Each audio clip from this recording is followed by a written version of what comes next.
Two cables are plugged into the breaker box. The red one leads to the ice bear fridge and the black one to the ice cream maker nearby. Something close to you dies with a soft electric purr. Why did you do that?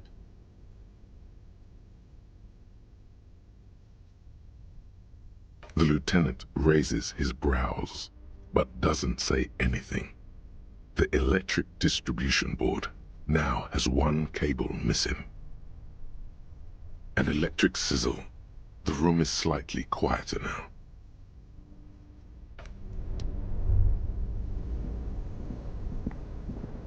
This orange machine is dead still. It has a hand-cranked ice cream churner and an electric freezer. The ice around it slowly melting. The ice squeaks beneath the pry bar. You think you've got the bar jammed in there pretty well, but the lid simply won't budge. You see the pry bar's metal handle bending right before your very eyes. Yeah, well, that's a good pry bar. I'm not criticizing it, but this ice cream maker is frozen shut. It takes an advanced tool to get it open. I have no idea, officer. This ice cream maker isn't important enough to requisition a special tool. Sooner or later, you will stumble upon a tool mighty enough. Then we will know what's in this mysterious ice cream maker.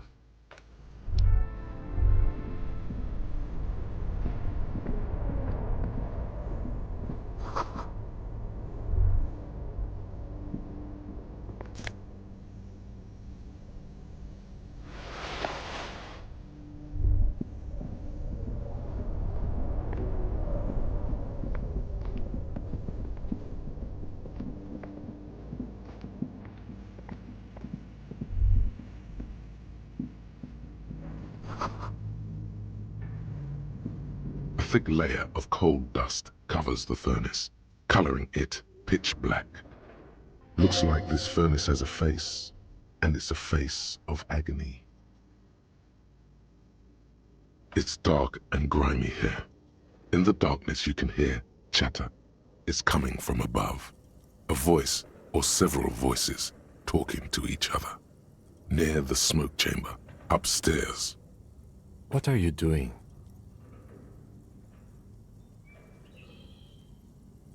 Wait, really? We should investigate, see if someone's upstairs.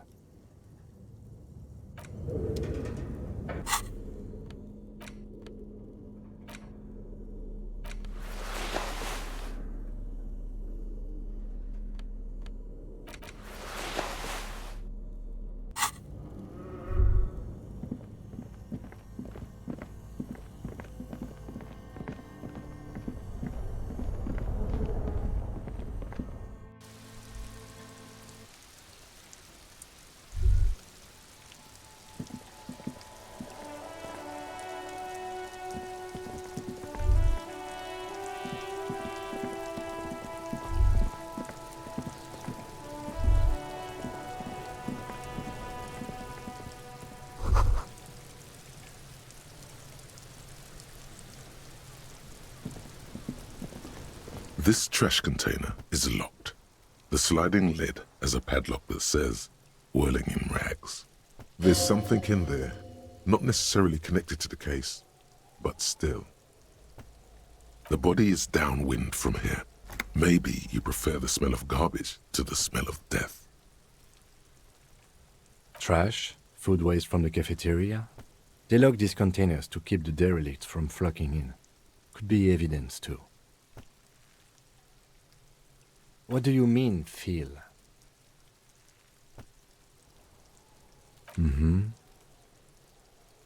We could try using a pry bar, the one you took from my motor carriage, or... We might want to ask for a key from the manager of the Whirling in Rags. He probably has one. And he also has information. Force time isn't happening. You've jammed the pry bar under the lid, but it just isn't bending. What is this? Your triceps ache for the metal to bend, but it resists. This calls for a potent curse to help break its resistance. Utter the power words.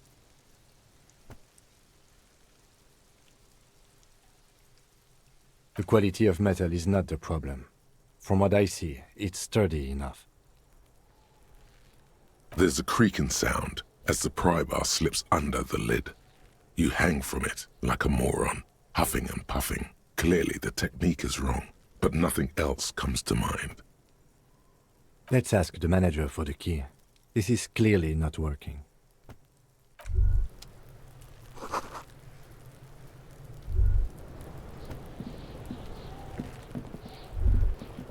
Kuno's got this! If there ever was such a thing as an ugly kid, then this is it.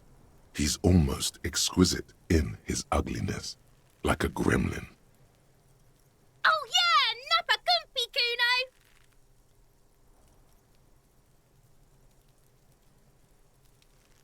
Kuno! Right in the dick, Kuno! Get him right in the dick! Love it in the dick. The boy is sweating profusely. His eyes are like two black holes and his jaw is twitching as if trying to break free from the empire of his body. The kid is obviously high. Fuck that, Kuno! Yeah, right in the mouthhole! Shits himself. The rake, Kuno! You should throw the rake at him, Kuno! The fuck? Does Kuno know what a rake is? Kuno's not a gardener. We shouldn't do anything. I don't tempt such forces. You will see.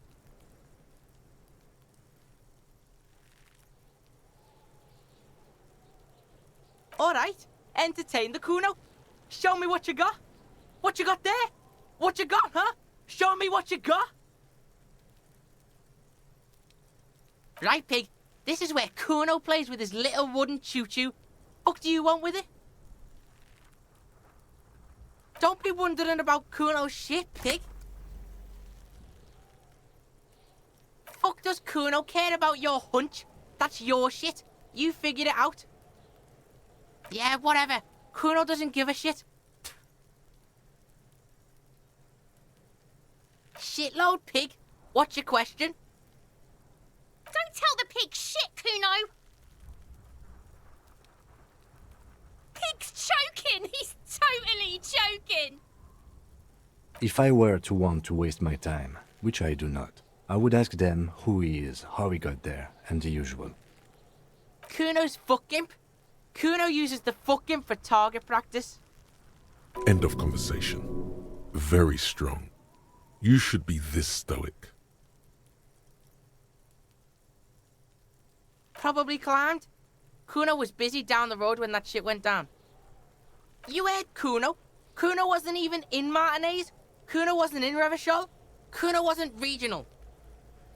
I don't know. Some fucking... Mesk or I don't know. Some other place. Night City. Kuno was in fucking Night City. There is no Night City anywhere. That sounds like the name of a city in some pulp science fiction novel. Why you gotta be riding Kuno's ass? You haven't been where Kuno's been. You haven't been in Kuno's head. You wanna know where Kuno was? You wanna know what Kuno's been fucking... Don't tell him that, Kuno! It's lame! It's not fucking lame. Kuno's building Kuno's city. Night City. Rage City. The City of Rage. That's it. And it's not lame. Lame! That's the name of Kuno's city, bitch. Get the fuck off Kuno's back. This shit ain't about that. Just a couple of pigs sniffing around in the dirt. That seems pretty fucking suspicious to Kuno. Yeah, you tell the faggoty, Kuno! You're testing Kuno's patience here. Get lost, Kuno doesn't fucking care.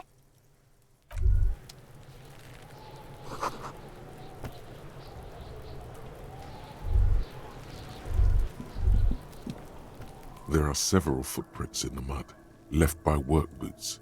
Anywhere from 6 to 12 pairs have walked here. Maybe more than 12. No, 8 pairs of boots have shuffled back and forth in the mud. One standard work boot steel reinforced toes, number 46. 2. Standard work boot, steel reinforced toes, number 44. 3. Hobnailed work boot, steel reinforced toes, number 43. 4. Standard work boot, number 45 or 46.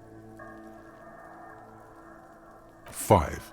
Another standard work boot, steel reinforced toes, number 44. 6. An aberration, light as air, even pace, same make of boot, but number 41. Impossible to tell. Could also have been an adolescent. The gait is undeveloped. You're not bad. It's as if the whole world darkens. Everything else has a thin film of unimportance on it, and the tracks burn in the middle of it, in a strange, beautiful way. 7. The glowing outline of a standard work boot, number 46, but the imprints are twice as deep as the others. The weight exceeds 200 kilograms. 8. And yet another standard work boot, number 44.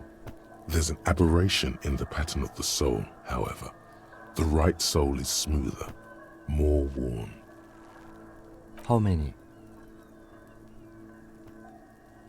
I was pretty off then. I counted 20. I never got the hang of it. Hyperopia. Do you see anything out of the ordinary? A woman or a kid? Okay. How do you know? He knows it's hard to discern sex from a person's gait. Understood. Anything else? 200? Could it be the combined weight of two people, one carrying the other who's tied up? Let's say a heavily built worker carrying a similarly built, soon-to-be-dead man. He might be right. 200 kilograms of living weight is unlikely. Possibly, yes. Interesting. Let's name it the odd soul. Someone operating a workbench with a pedal, like a joiner at the harbor. Or maybe a drummer? No, it's not. Forget I said it. We are not looking for a drummer. Perhaps it could be a driver. A driver would wear out the right shoe before the left. The accelerator is on the right. We should keep our eyes open around the traffic jam. See whether anyone strikes out as a potential suspect. Seems prudent, no?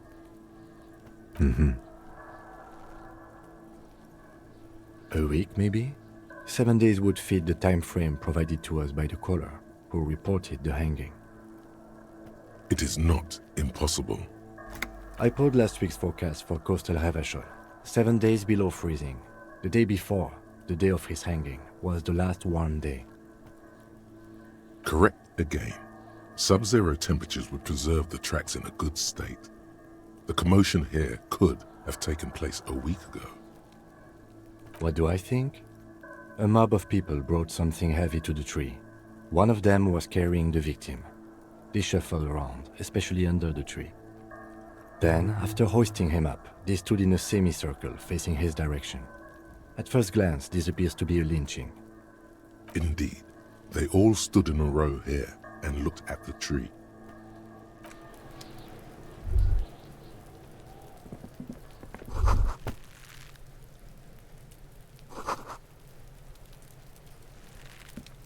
The corpse looks at you with bulging white eyes. The face around them does not look human. It's swollen and ready to burst. His lips are fish-like and his tongue like a ball gag in his mouth. You seem to be holding your breath. A cargo belt twists his neck at an unnatural angle. The body below appears stiff. It's letting out an ungodly rot. The smell seeps in even through your clenched nostrils. Active decay. It's okay to throw up, officer. No one is judging. He's about to blow! Cop's gonna blow, Kuno!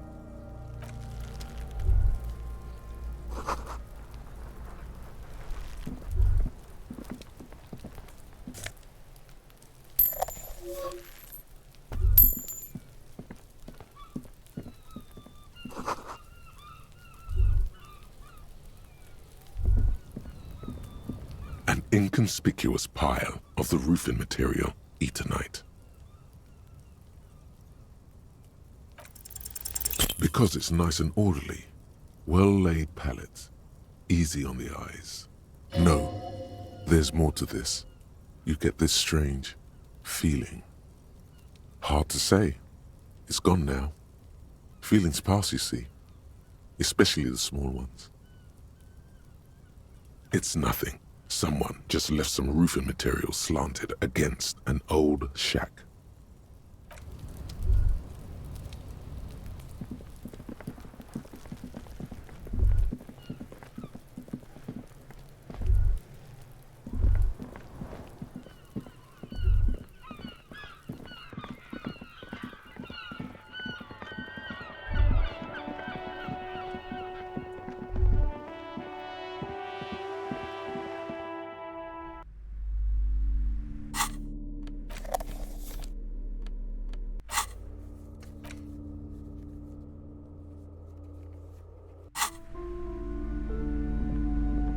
You broke down the back door, the wards, the door. It's all gone now. Dark psychic energy leeching onto my shop. I suppose it's all over now. I guess there's no escape. Just a door? This place is cursed, Detective. They don't call it the doomed commercial area for nothing. Just look at the sheer amount of companies that have failed in this house. I hope you're happy now, happy that you've ruined everything. Now that you've broken the door, the curse is coming to get me as well. Of course you didn't. You're nothing but a policeman. All right, you know what? I'm willing to let you investigate the doomed commercial area. We are set on the path. There's little else to do. But before we go on, tell me, did you encounter the malignant entity? You did?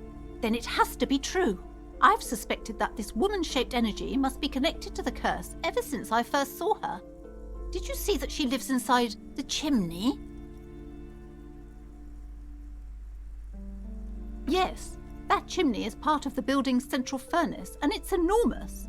She has barricaded herself behind some metal security curtains. God knows what she's doing there. Some unnatural magic, I assume.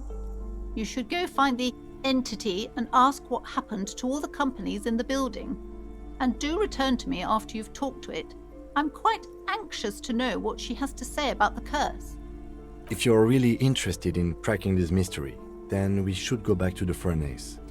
Maybe you could yell into it or something. Make some noise. You'll think of something, you always do. Despite his cool, the lieutenant's interested in solving this mystery too.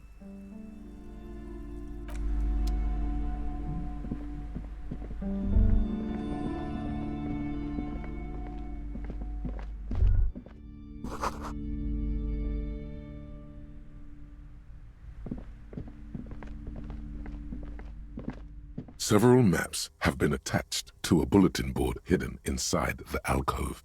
They're held up by small pins. The board has come loose from one corner. The maps look old and faded. Your eye catches a map of Insulinda, a map of Revachol, and a map of Martinez. Always good to be informed of your surroundings.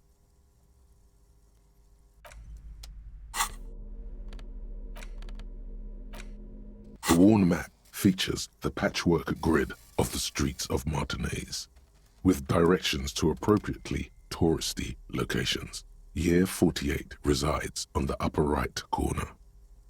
Your finger moves through the various streets, across Rue de Saint-Ghislain and Rue Saint-Sipar, over Saint-Brun and Martinez North.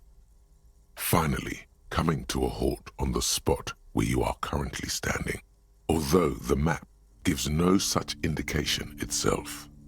For a more detailed view of the map, go to your journal and select the Map tab.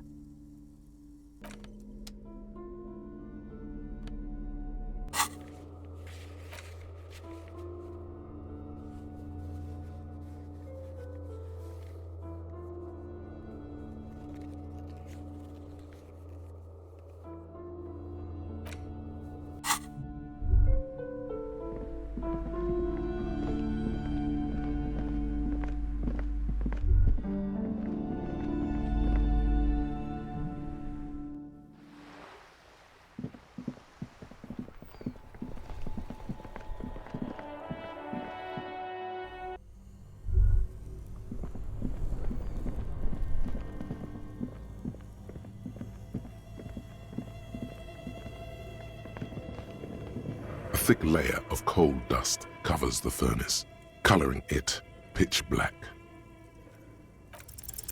You muster all your strength and yell. Your dehydrated, hungover throat can produce little more than a dry croak. A lifetime of smoking and drinking will do that to you. The chatter from the chimney continues on as before. You seem to have made no impression on whatever's up there. Then again, maybe it's worth actually trying something up there. Maybe you should let your voice rest, officer. Try again later. A hollow ring echoes through the furnace. Your toe hurts.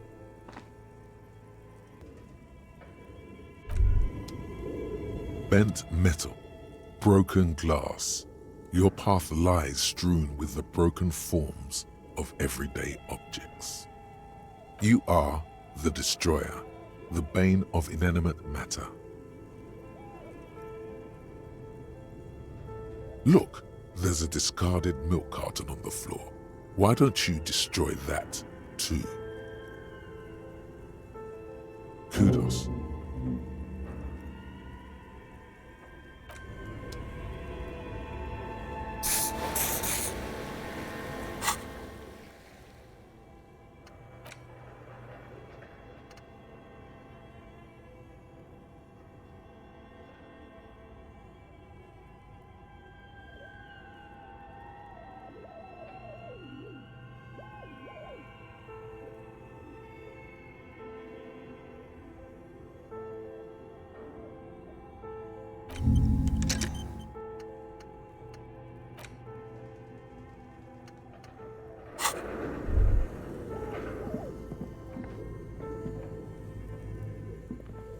The bear's eyes are dead and empty.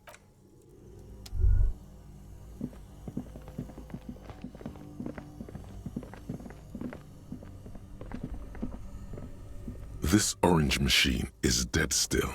It has a hand-cranked ice cream churner and an electric freezer.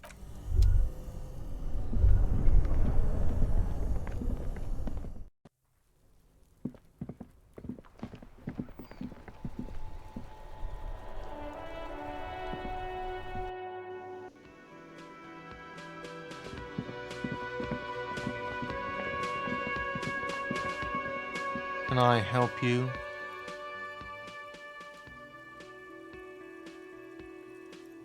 Mine? No, it belongs to the Whirling in Rags. Thank you for clearing that up. Why do you keep the container locked? Why? To keep the hobos and drunks out. That's why. And the neighbors too. They put their trash there and they don't pay for the garbage company. I thought as much. And are you the only party with access to the trash container? Well, yes. Us and the garbage disposal company. It seems a little callous, doesn't it? Something stirs in you. Prod at him and find out.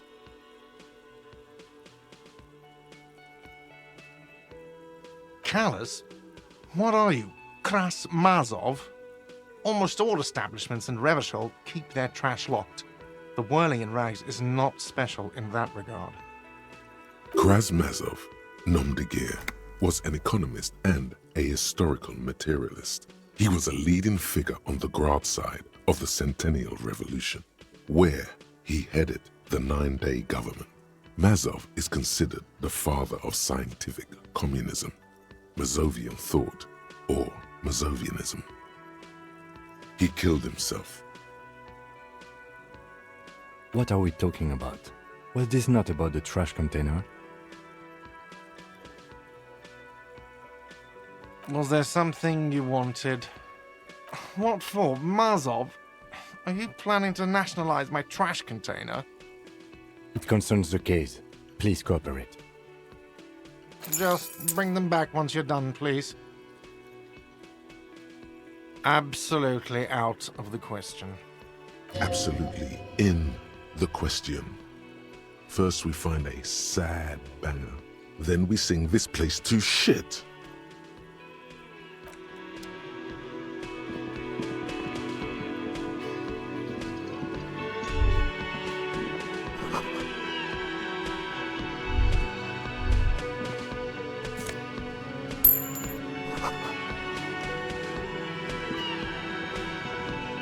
thin man is smoking below an exhaust hood, occasionally sipping from his mug. This must be the whirling's cook. As you step in, he nods toward the table and says something in a completely foreign language.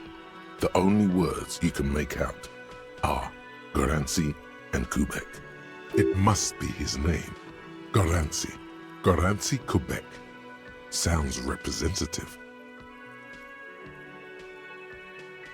The man puts his cup down and replies something, his left hand drawing arcs in the air.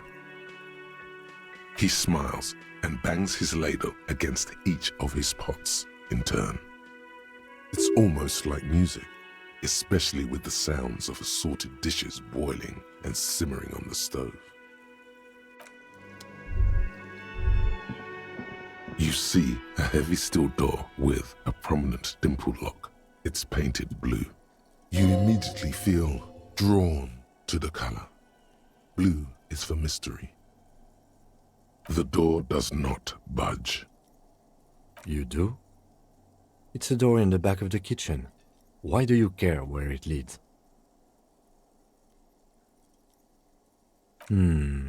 Yes, I suppose it's worth seeing if we can get in. Just to be thorough, as a side investigation.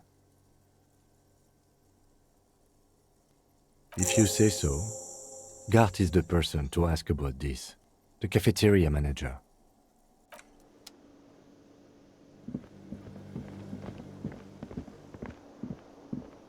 Can I help you? What thing?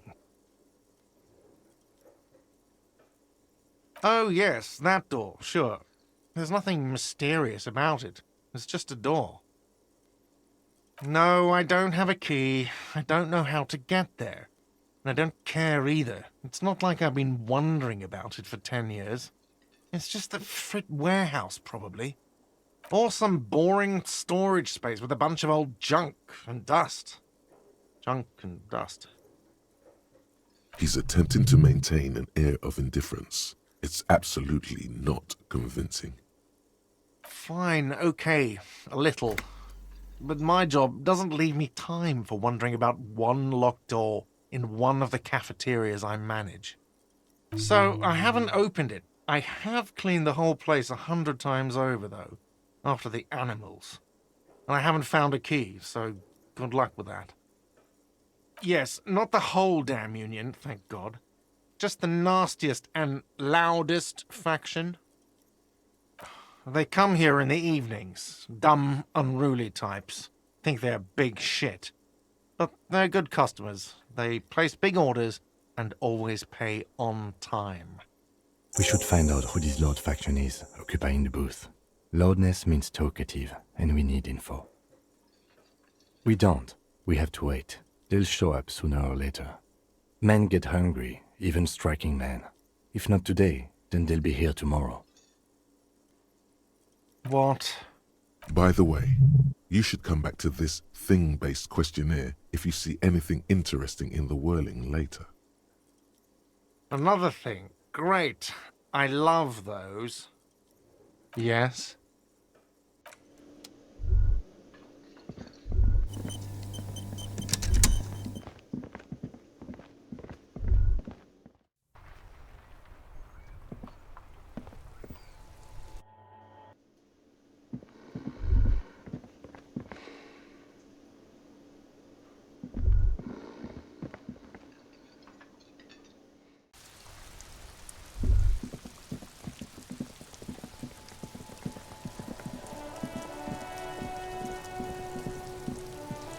This trash container is locked.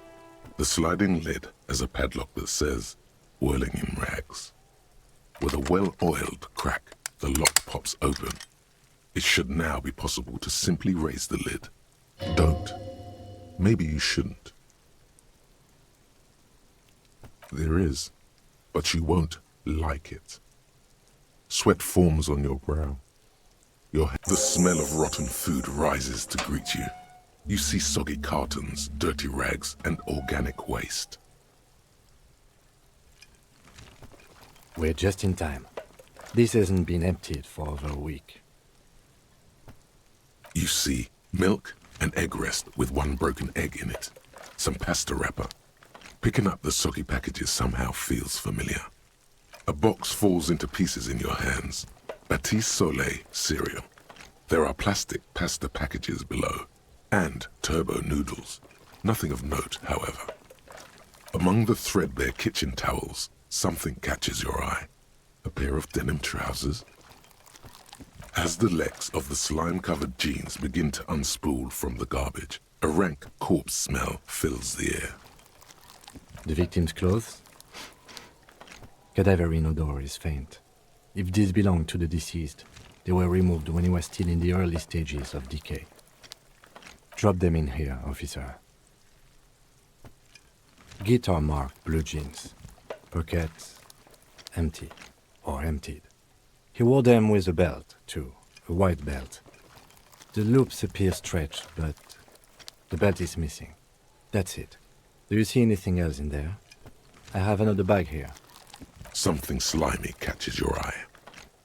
A drab, long-sleeved shirt, olive-colored, appears from the food waste, dripping with pus. This is a military-type overgarment. No label or serial number. This is the kind of rib-knit shirt that's worn over light armor to conceal it in an urban scenario. Anything more? The rest of the rags are just kitchen variety waste. A yellow old mug that catches your eye. But other than that... All right. We should go to Gart again and ask if he knows who put the clothes in the trash. It could be as simple as someone from the hostel cleaning the yard. Or that one. I'd advise against confronting that force. Not really. All we know is the victim's clothes are in the trash, the lid was locked, and his establishment had the key. It's just a small loose thread. The lieutenant nods, then looks back into the trash container. It's just organic waste, cold and slimy on your hands. Apple and potato peels, mostly. Unidentified sludge, and the occasional chicken bone thrown in for good measure. But hey, nothing. It's nothing. Nothing more to see here. What's this? A blue piece of plastic sticks out from the apple peels. It's shiny. Looks like the corner of something. Something larger.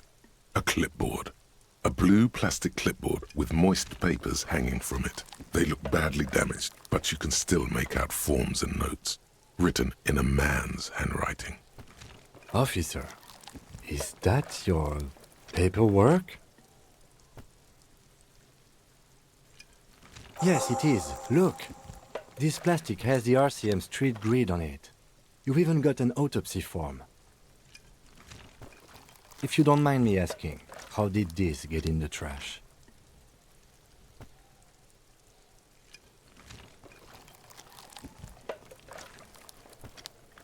What are you talking about? Doeth thou also thorough inventories? You should take stock of your notes. Make sure it's all there. Official notes contain informants' names. If some of it has fallen into the hands of the RCM's adversaries, bloodletting may well ensue. It would also not hurt to start taking notes on the case. Now, tell me what your eagle eyes see. Or are we finished?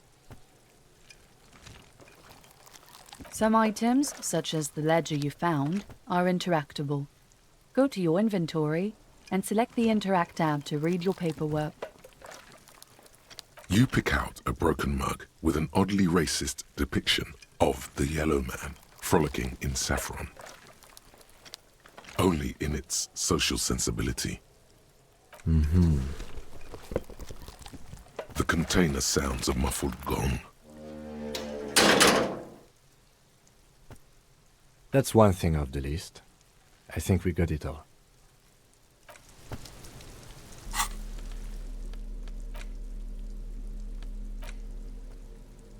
It's the ledger you found in the trash. A pitiful cabbage of white and yellow papers hanging from plastic board, barely held together by a metal clip. This sad display is made complete by the faint smell of urinal cleaner. Right. What more do you need? A rubber condom stuck to the back. A graffito that says defeated. I think you catch the drift. Below the pathetics, terror. Do not look into its blue heart. They're not exactly white. They're yellowed in patches by sunlight and alcohol and covered in dense blue handwriting. Ink escapes into watercolor patterns, reaching its tendrils across entire pages. The paper itself is checkered with faint red lines forming short paragraphs. Once in a while, there's a red stamp that exclaims, "Case files commit to paper." The case files themselves are plenty. You count more than 100 sodden, crumpled up, earmarked pages falling apart in your hands. They appear to be sufficiently organized and extremely dense, if mostly illegible. Work, strife, poverty, the Jamrock Quarter. These are handwritten logs of investigations dating back to January 51, this year. The exact number is hard to estimate due to missing pages and an odd naming convention. But there are at least 20, maybe 30 cases undertaken, not completed, mind you. It's the middle of March. You have attempted 2 cases a week on average.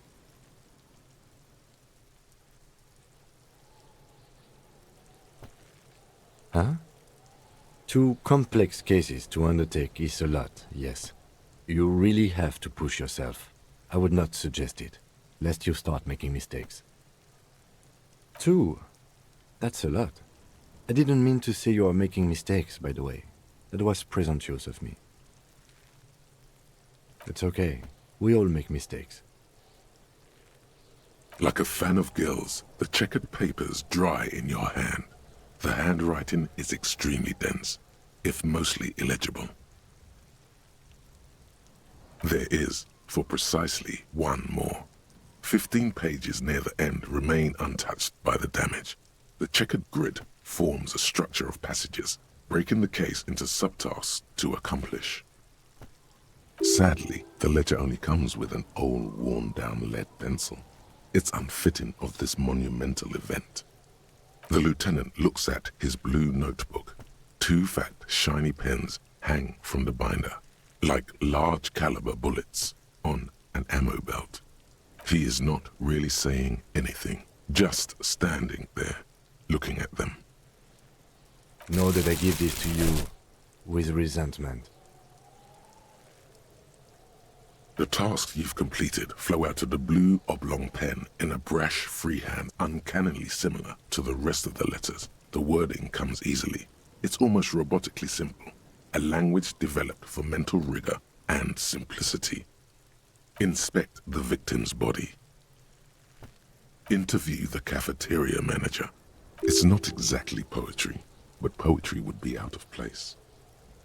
A satisfying slash sounds across the paper. You're done, it seems to say. And you, and you. Things to be done and things already done. The composition of reality. This is an extremely useful tool for a detective of the citizens' militia. Now all that remains is to name the case. No, actually. Any ideas? Great. That's great. That's actually what I was thinking too. The Hanged Man. Good, strong name. We have a very good name for the case now.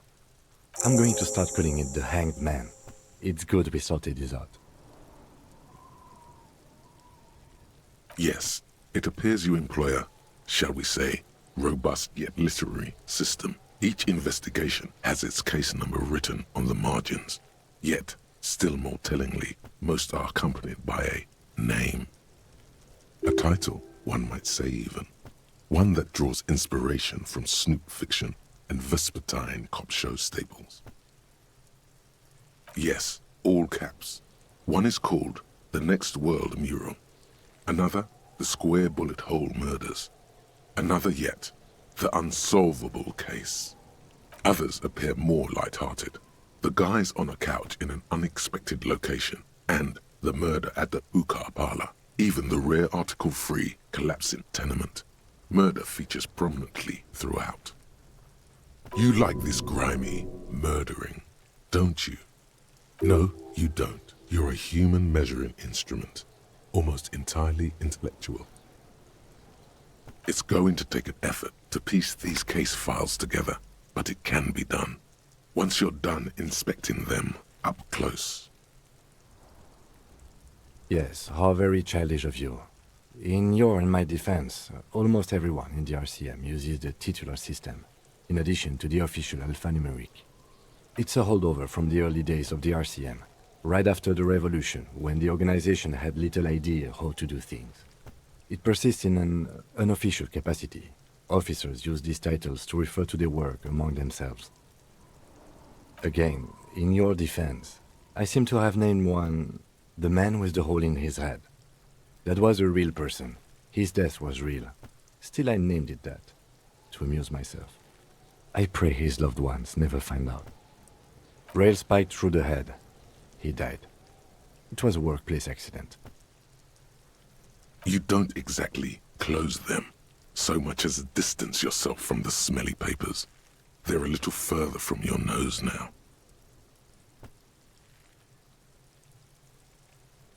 In the back, you see thin, translucent copy paper, some neon yellow, some bright red, all covered in boxes, like marching armies.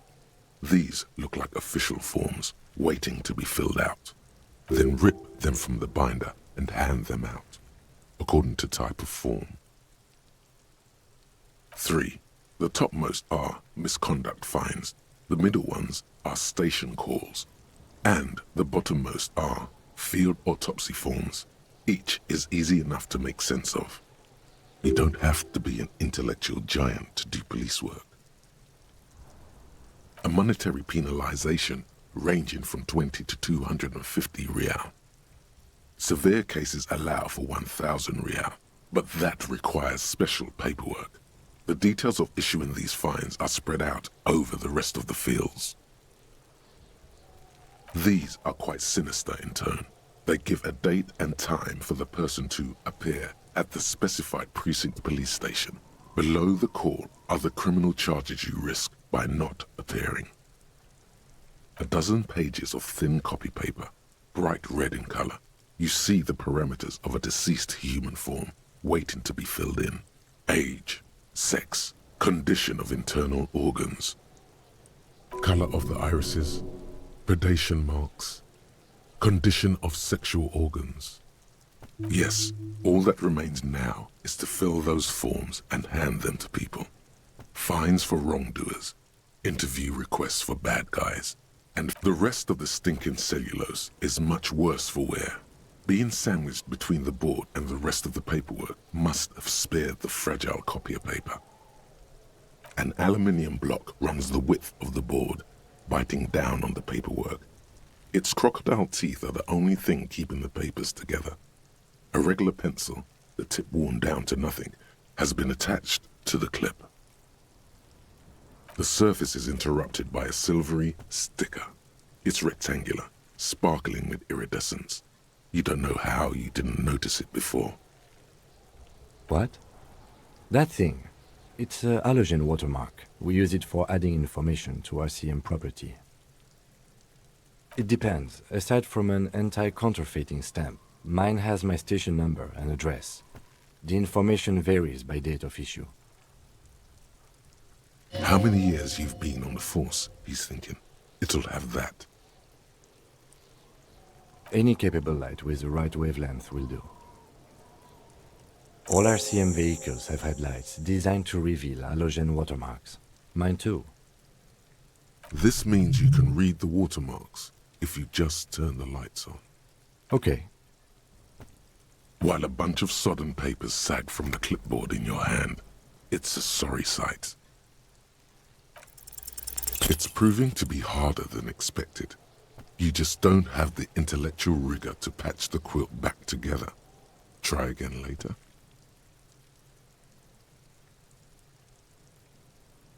It's made of dark blue plastic, hard enough to beat someone to submission with. The edges are rounded, however. The U4 size board feels thick and heavy in your hand. Light shimmers on its wet surface. On the back you see the embossed letters, RCM. Something rattles inside, ever so lightly. Is there a hidden compartment? The plastic shimmers like lapis lazuli, but it is not see-through. You cannot see to its center. With your hands, you four-sized pages hang from the clip screwed to the top of the board.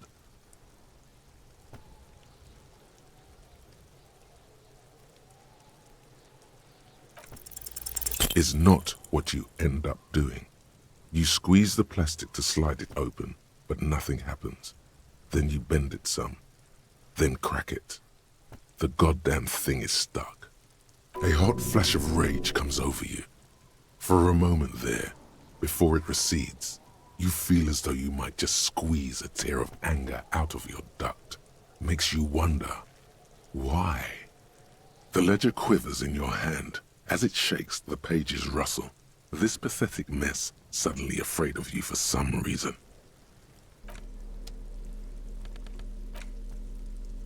It's just a racist mug. What's there to read here? Not much. Oh boy, here we go. What are you going to say about a broken, tossed-away mug that you dug out of the garbage?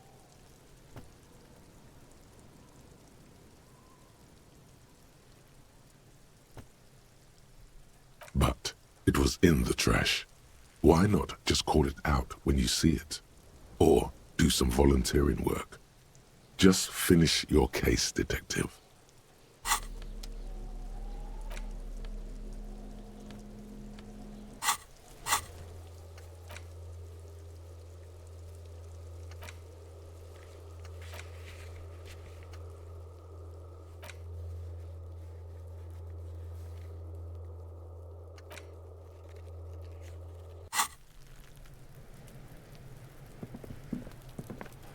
Fuck does Kuno care?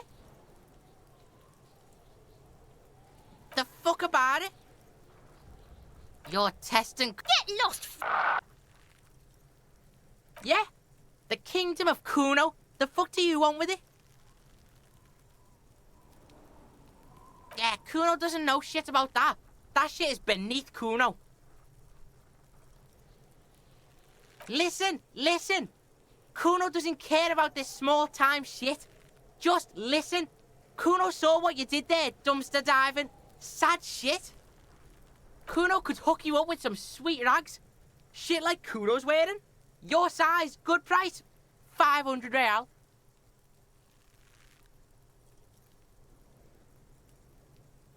Look, Kuno ain't seen shit lying around.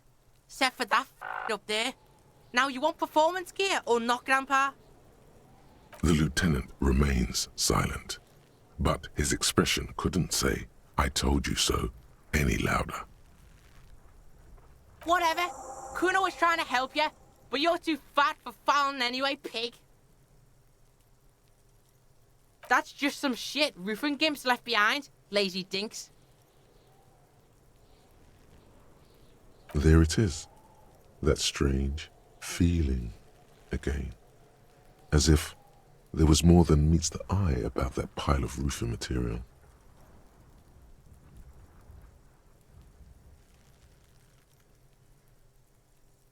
Inner eye? Fuck are you talking about? Ask me a normal question, pig. They're trying to make you feel stupid, Kuno. You glance again at the roofing material in front of the shack. Yes, you should go back there. Look at that fucking shit. You're trying to get Kuno killed. Fuck does Kuno know? Kuno's not a fucking acrobat. The lieutenant takes a quick note in his notebook. It's a trap, Kuno. Don't climb it, Kuno. Dunno. Kiptas gardener used to work there. Kipt is a pejorative term used to describe people of South Seminese or Areopagite descent. It used to be a common first name among the Areopagites of Ilmara. Not so much anymore. Yeah, that's what Kuno said. She couldn't handle the heat, so she took off. Kuno can take it. Shit's nothing to Kuno. Look, Kuno doesn't explain shit.